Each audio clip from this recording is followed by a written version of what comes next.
What do you do when you find out your new house is haunted? It's not like you can call the Ghostbusters, so you just gotta deal with it, right?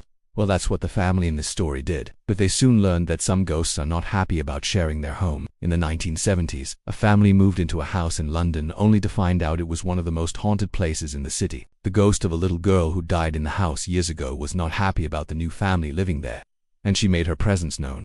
At first it was just moving objects around, shaking beds and rattling chains, but then things got worse. The ghosts started interacting with the family, shaking them awake at night, even interacting with their children. So the family did what any rational people would do. They called the police. But even the police were scared to go near the house. They claimed it was haunted and refused to investigate.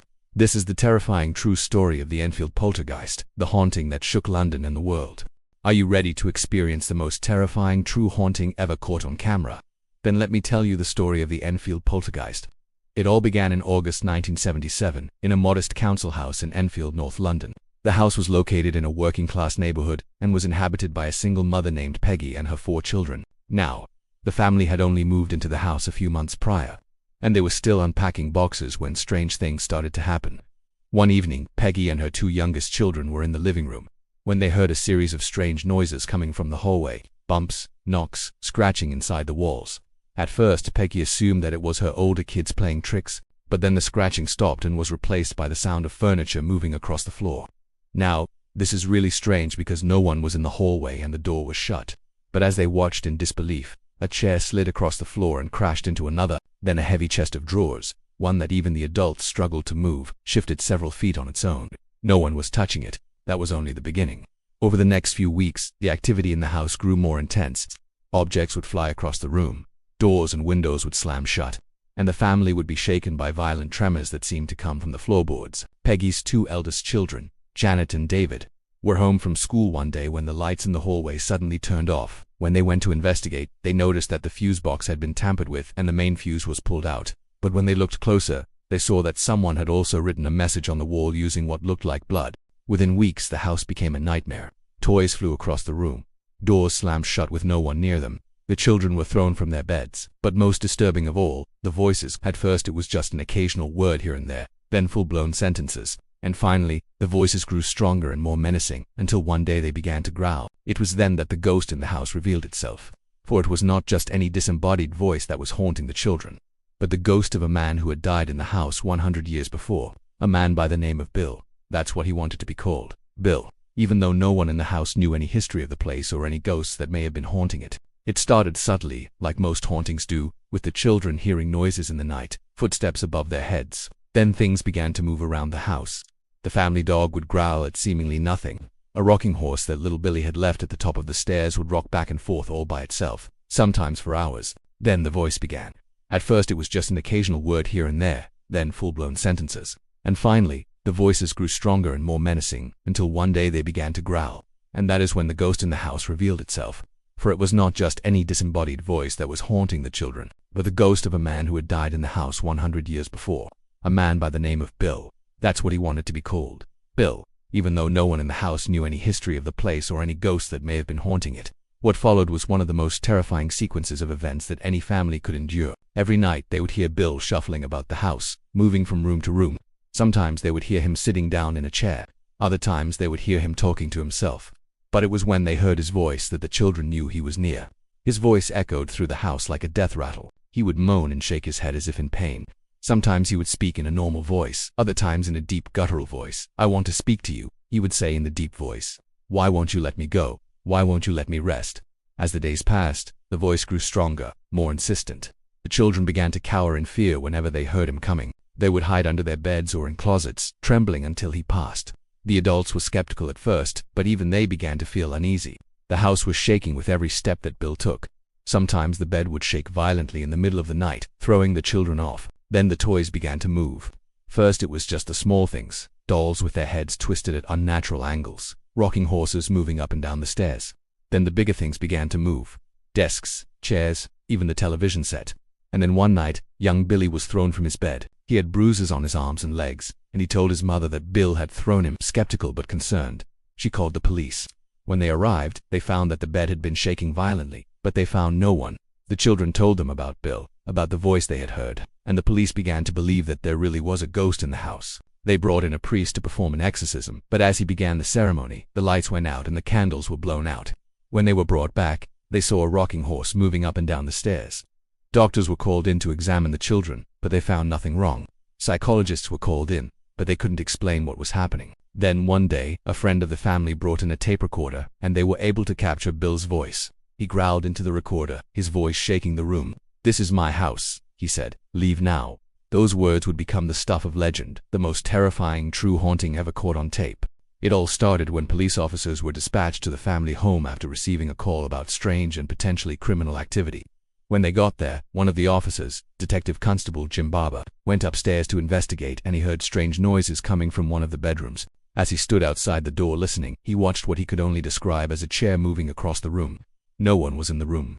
And when he opened the door, he found the children sitting on the bed watching him. He talked to them, then wrote up a report and signed a sworn statement that what he had seen was genuine. Reporters from the Daily Mirror soon arrived at the home to question the family and take pictures. And that's when they captured these incredible images of Janet being thrown from her bed by an invisible force.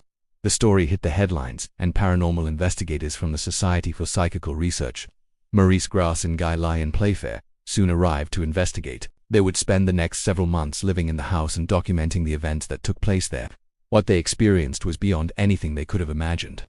Objects would fly around the room, strange knocks and scratches would appear out of nowhere, and Janet would suddenly start speaking in a terrifying possession voice for hours on end. All of this was happening with dozens of witnesses present. Morris later wrote hundreds of pages of reports detailing everything that had happened during their investigation. To say that the Enfield Poltergeist case has a lot of evidence is a horrific understatement. It was the most documented haunting in history, with over 30 witnesses coming forward to share their experiences. Is it possible that this case was a hoax? Perhaps, but the amount of people involved makes that nearly impossible. Plus, we have audio recordings of the haunting and photos of physical evidence, including these incredible pictures taken by the police and the press. So what do you think? Was this a hoax or something more sinister?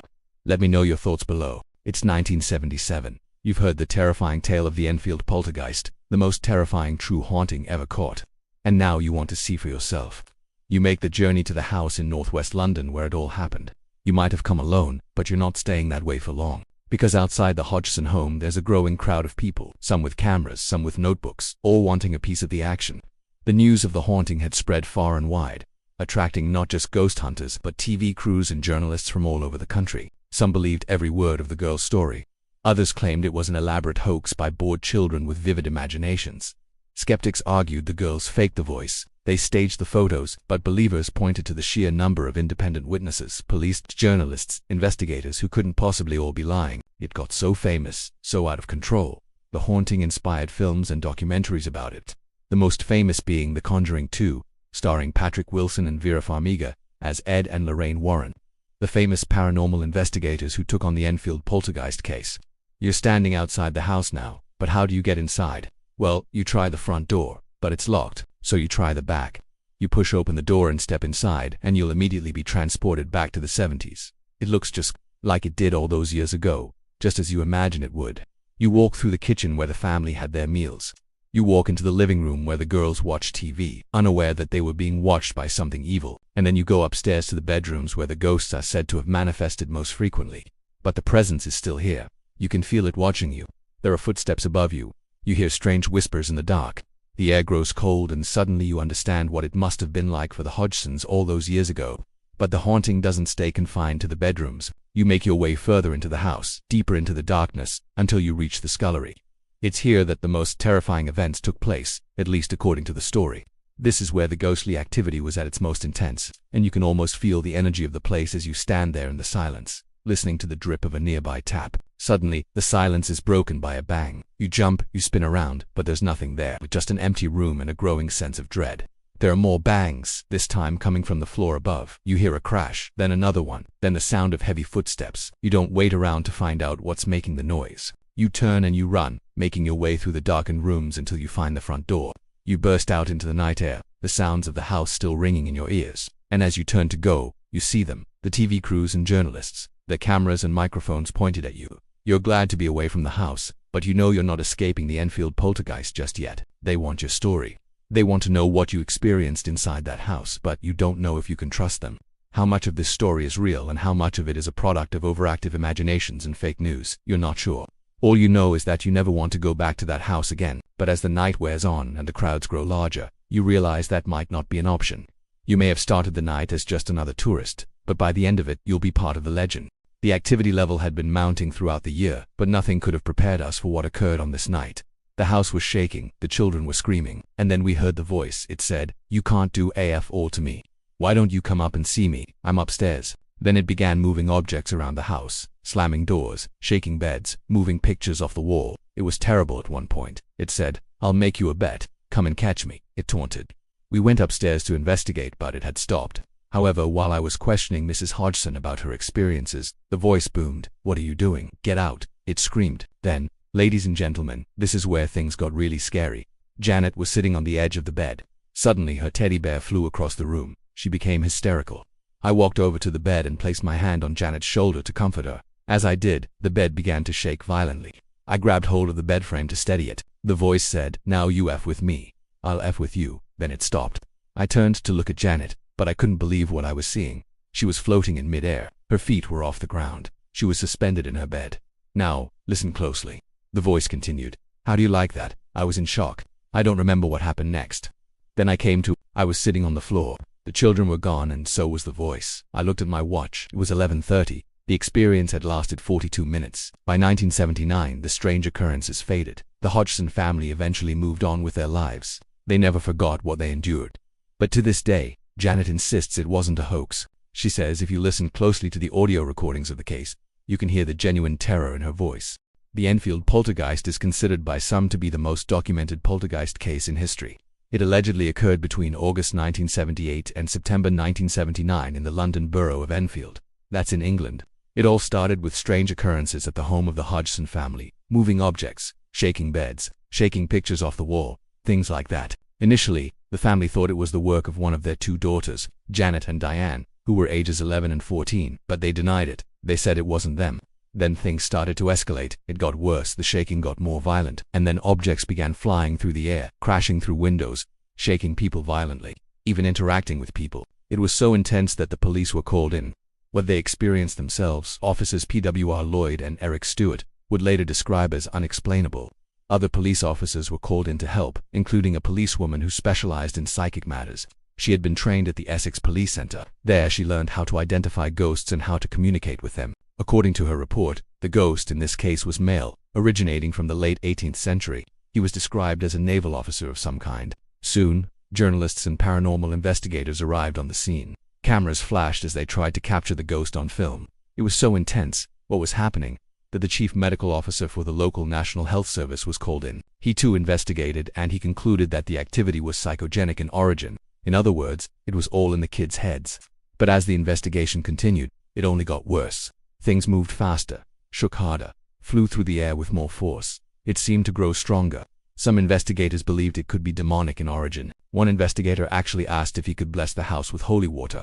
However, when he did, things began moving erratically. He was hit with an object. The ghost was apparently not happy that he blessed the house. The case went from bad to worse. It was arguably the most famous haunting in the world.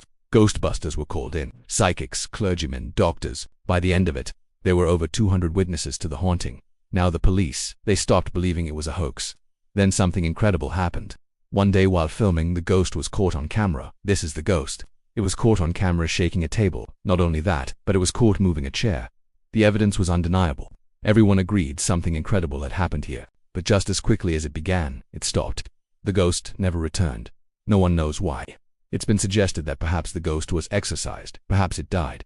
Perhaps it moved on. But whatever happened, it never came back. So what really happened at Enfield? Was it a genuine haunting, the most documented poltergeist case in history? Or was it a clever hoax that fooled police, reporters, and the entire world? Skeptics still argue that it was a hoax, while believers still swear that it was the real deal. But the truth, well, the truth may never be known. What do you think? Let me know in the comments below.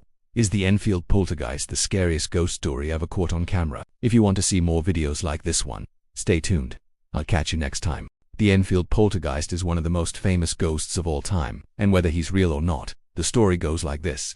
In 1977, a single mother of 4 moved into a home in London with her children, but the place was haunted by a poltergeist, a ghost that makes regular appearances, moving objects, shaking beds, even interacting with people. And at first it was just a minor annoyance, like knocking over a glass of water or making regular phone calls.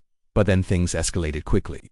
The ghost began interacting with the family in more sinister ways, moving objects around the house, shaking their beds, and even interacting with them while they were sleeping. The family tried to ignore it at first, but it got worse, and eventually they had to call in the experts. What they found was a ghost that was not only intelligent, but also very angry. And the story only gets scarier from there. So if you want to hear the full story, stay tuned for more.